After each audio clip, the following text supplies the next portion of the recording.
काफ़ी समय बीत जाता है तो ऑपरेशन रूम की लाइट बंद होती है और 2-3 मिनट बाद डॉक्टर सुधीर बाहर आते हैं। उनके चेहरे पर खुशी के भाव थे। वो जाह्नवी के पास आते हैं और कहते हैं, ऑपरेशन सक्सेसफुल रहा। जाह्नवी की आंखों में चमक आ जाती है और उसके चेहरे पर ना बयान करने वाली खुशी थी। वो डॉक्टर को धन्यवाद कहती है और पूछती है, मैं दादी से कब मिल सकती हूँ? डॉक्टर मुस्कुराकर कहते हैं, अभी उनमें काफ़ी कमज़ोरी है और इसीलिए आपको उनका ज़्यादा से ज़्यादा ध्यान रखना होगा और कुछ समय बाद हम उन्हें दूसरे कमरे में शिफ्ट कर देंगे, तब तक आप जाकर उनसे मिल लीजिएगा।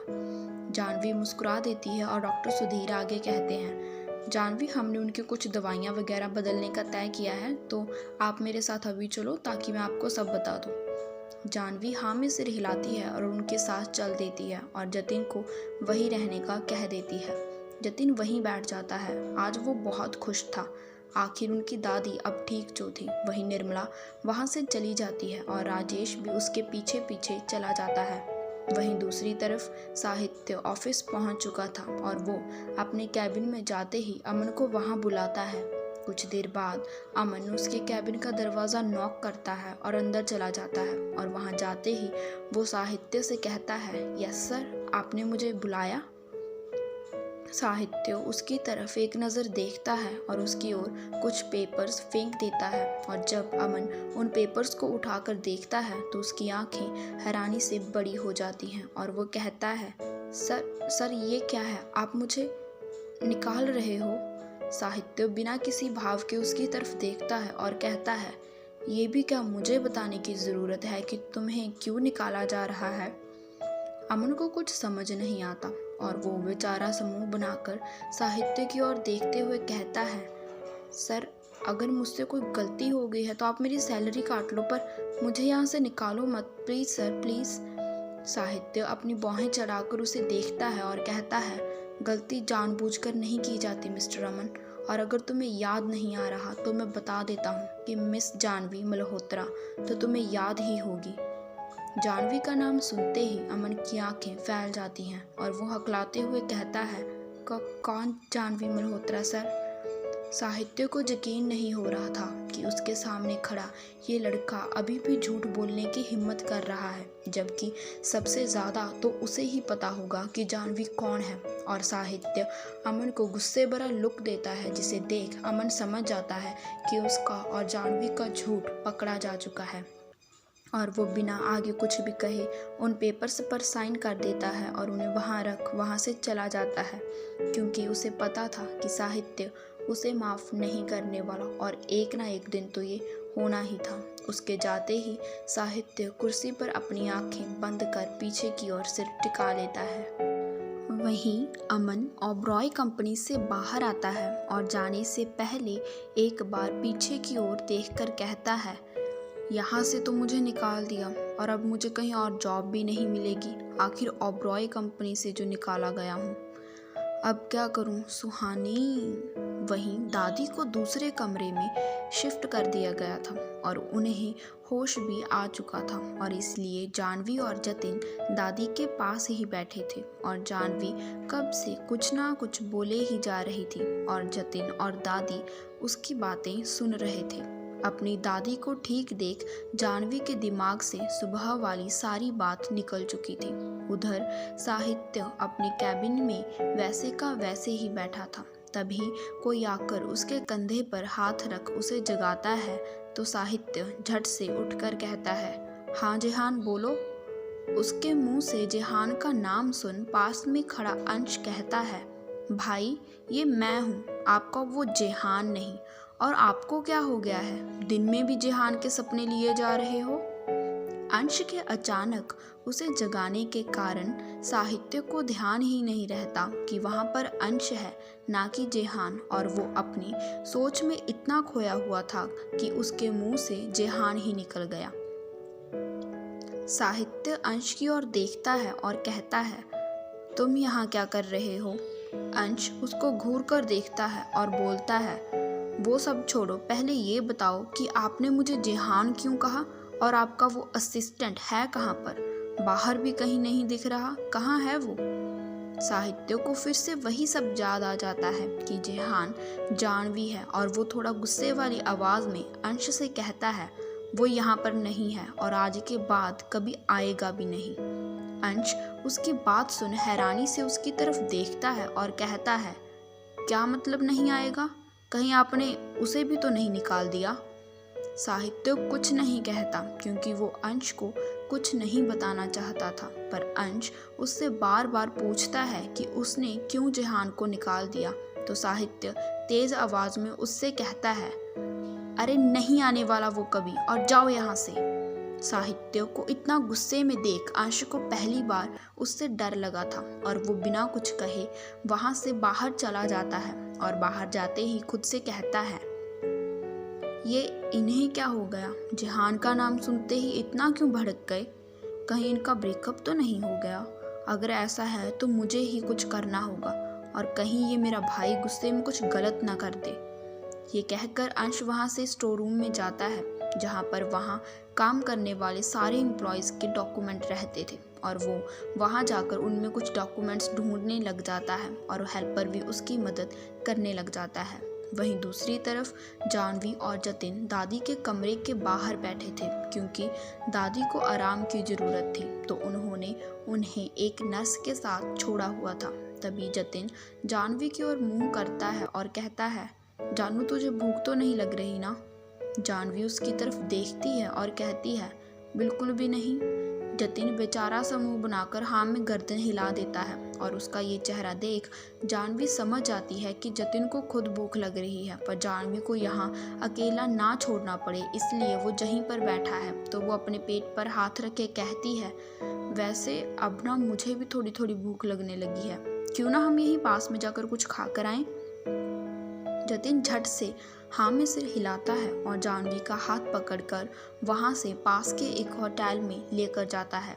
वहीं दूसरी तरफ अंश के जाने के बाद साहित्य के दिमाग में जेहान का ख्याल आता है और वो खुद से कहता है आज तो जेहान मतलब कि जानवी की दादी का ऑपरेशन था ना, कैसा रहा होगा? मुझे पता करना चाहिए क्या? पर मैं क्यों करूं? मेरा कौन सा अब उनसे कोई रिश्ता है? साहित्य अपने कैबिन में बैठा यही सब सोच रहा था कि फिर पता नहीं क्या सोचकर वो अपनी कार की चाबी उठाता है और वहाँ से बाहर निकल आता है। कुछ ही देर में साहित्य एक जगह जाकर अपनी कार रोकता है और गहरी सांस लेते हुए कार से बाहर निकलता है और अपने सामने हॉस्पिटल की बिल्डिंग को देखता है और खुद से कहता है एक बार डॉक्टर से बात कर वापस आ जाऊंगा और मुझे बस उसके सामने नहीं जाना है। खुद से ये सब कहकर साहित्य जैसे ही अंदर जाने को होता है तो उसकी नज़र दूसरी तरफ से सड़क पार कर रही जानवी पर पड़ती है और कुछ पल के लिए उसकी नज़र उस पर थम सी जाती है। वो उसे ऐसे निहार रहा था जैसे पता नहीं कितने सालों बाद देख रहा हो कि तभी उसकी नज़र जानवी के हाथ पर पड़ती है जिसे किसी ने थाम कर रखा था और ये देख साहित्य की आंखें छोटी हो जाती हैं और वो जानवी के साथ आ रहे लड़के को घूरने लग जाता है।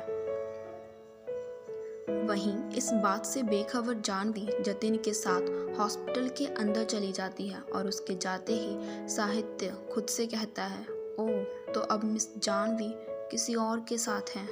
ये कहकर साहित्य बिना आगे बढ़े अपनी कार लेकर वहाँ से वापस चला जाता है।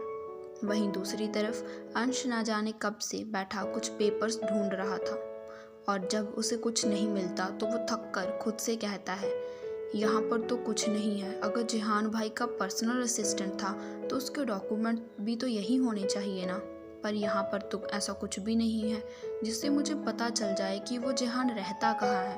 अब क्या करूँ? क्या भाई के कैबिन में हो सकते हैं वो डॉक्यूमेंट्स? नहीं, भाई क्यों वहाँ पर रखेंगे? तो फिर किससे पता करूं? अंश काफ़ी समय से जानवी के डॉक्यूमेंट्स ढूंढ रहा था ताकि उसके घर जाकर उससे मिलकर पता कर सके कि आखिर उसके भाई और उसके बीच में क्या हो गया है, पर अंश को कोई डॉक्यूमेंट नहीं मिलता और मिलता भी कैसे? सारी गड़बड़ी तो अमन की करी हुई थी। इसलिए अंश थक कर वहाँ से चला जाता है और कुछ और सोचने लग जाता है। ऐसे ही कई दिन बीत जाते हैं और अंश हमेशा की तरह साहित्य के पीछे पीछे घूमता रहता है और उसे परेशान करता रहता है, पर साहित्य उसे कोई जवाब नहीं देता। वो पहले से भी बहुत कम बोलने लग गया था, या यूं कहें उसने लगभग बोलना छोड़ ही दिया था। अगर मिस्टर ओबरॉय उसे कुछ कहते भी थे तो वो उन्हें पलटकर कोई जवाब नहीं देता, बल्कि चुपचाप बिना कुछ कहे वहाँ से चला जाता। और उसके सबसे कटे कटे रहने के कारण दादाजी भी बहुत परेशान हो चुके थे। उन्हें समझ नहीं आ रहा था कि आखिर वो क्या करें जिससे साहित्य पहले जैसा हो जाए। उन्होंने बहुत बार साहित्य से बात करने की कोशिश भी की थी, पर साहित्य उनसे भी बहुत कम बात करता था और काम का बहाना बनाकर घर से दूर ही रहता था। और अब उसका ज़्यादा से ज़्यादा समय ऑफिस में काम के बीच में ही बीतता था और कुछ उसने जानबूझकर खुद को व्यस्त कर रखा था। वहीं दूसरी तरफ इन दिनों दादी की हालत में काफ़ी सुधार आ गया था और इस कारण डॉक्टर ने उन्हें हॉस्पिटल से छुट्टी देकर घर भेज दिया था। पर दादी को रेगुलर चेकअप के लिए वहां जाना पड़ता था और जानवी भी घर पर दादी का अच्छे से ध्यान रखती थी और जतिन तो उसके साथ था ही। और सुहानी जानवी के लिए नोट्स बनाकर देती थी और पढ़ाई में उसकी मदद करती थी। वहीं जानवी अब दादी की जगह घर के काम कर देती थी, तो निर्मला भी चुप थी क्योंकि उसे बस काम पूरा होने से मतलब था। और वहीं मिशा और निखिल का अपना कुछ चल रहा था और वो दोनों एक दूसरे को पसंद करने लगे थे, या यूं कहें कि मिशा ने निखिल को फंसा लिया था। ऐसे ही एक रात जानवी अकेली घर के बाहर बैठी थी और हमेशा की तरह आसमान में देखते हुए खुद से बातें कर रही थी। वो खुद से कहती है, अब ना सब ठीक है, मेरी दादी भी बिल्कुल ठीक है और मेरी पढ़ाई भी अच्छे से चल रही है। हाँ, मुझे कॉलेज जाने का समय नहीं मिलता, पर फिर भी अब सब ठीक है। जतिन भाई भी मेरे साथ हैं, पर माँ बाबा, मैं हमेशा की तरह आप लोगों को बहुत याद करती हूँ, पर अब मेरी दादी मेरे पास है। पर एक बात बताऊँ आपको, मुझे ना वो साहित्य सर की बहुत याद आती है। उन्होंने कहा था कि वो कभी मेरी शक्ल नहीं देखना चाहेंगे, पर फिर भी मुझे उनके बहुत याद आती है। मुझे बस एक बार उन्हें देखना है कि वो कैसे हैं। हमेशा की तरह उनके चेहरे पर गुस्सा रहता है या मुस्कुराहट भी कभी कभी आ ही जाती है। ये कहते हुए जानवी के चेहरे पर मिले जुले भाव थे। वो एक तरफ साहित्य को याद कर उदास भी थी और दूसरी तरफ उसके साथ बिताए पलों को याद कर खुश भी थी। जानवी ये सब सोच ही रही थी कि तभी कोई पीछे से आकर उसके सिर पर हाथ फेरता है और जब जानवी पलटकर देखती है तो कहती है, दादी आप यहाँ। दादी उसे देख मुस्कुरा देती है और उनके साथ खड़ा जतिन आराम से उन्हें जानवी की एक ओर बिठाता है और खुद भी उनके साथ बैठ जाता है और जानवी से कहता है, मैंने दादी को सब बता दिया है कि तूने जब दादी हॉस्पिटल में थी तो क्या क्या किया था। जतिन की बात सुन जानवी जल्दी से दादी की ओर देखती है और कहती है, दादी मैंने बस आपके लिए वो सब किया था, मेरा कोई गलत इरादा नहीं था। दादी मुस्कुरा देती है और कहती है, मैं जानती हूँ गुड़िया कि तू कभी कुछ गलत नहीं कर सकती, आखिर तो मेरी उर्मी की परछाई जो है। जानवी उनकी तरफ ही देखती रहती है तो दादी बड़े प्यार से उससे कहती हैं, अच्छा एक बात बता गुड़िया, कहीं वहीं क्या नाम बताया था वो जतिन ने। ये कहकर दादी जतिन की ओर देखती है तो जतिन झट से कहता है, दादी साहित्य ओबरॉय। दादी कहती है, हाँ याद आया, साहित्य ओबरॉय। कही गुड़िया यही तो तेरे एंजल है ना।